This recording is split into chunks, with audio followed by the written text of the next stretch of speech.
When it comes to painting faces on my miniatures, I would often rather shit in my hands and clap. Unfortunately, my sergeant is helmetless, and even with the hood covering most of his head and a bionic eye over his face, I still have to paint some flesh, so let's just get this over with. I'm starting with Army Painter Warpaint Fanatics Leopard Stone Skin from the Warm Flesh Tone Spectrum. It's a sort of pinkish hue that'll serve as a good intermediate pink base coat, which we'll use just a little on the palette.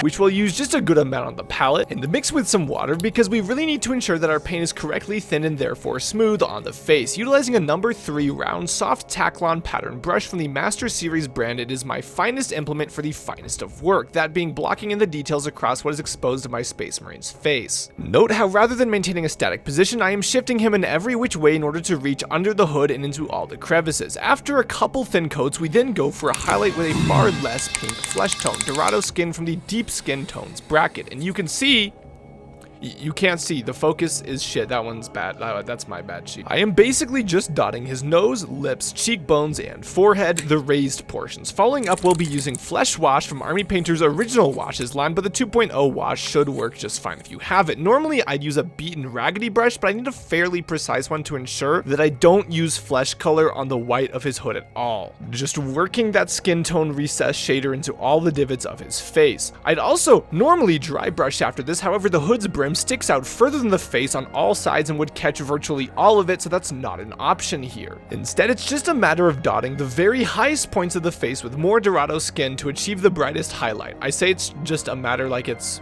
fucking easy. You're probably watching this like, what the fuck, man? But that's not all, because his eye is metal with a lens, so using Mithril Metallic and my designated metal detail brush, I'm going to very carefully ring the eye as to not get it onto the face I just worked so hard on. I get some on the red of the eye, and that's fine because it's easier to dot with one color than patch the other side with like 3.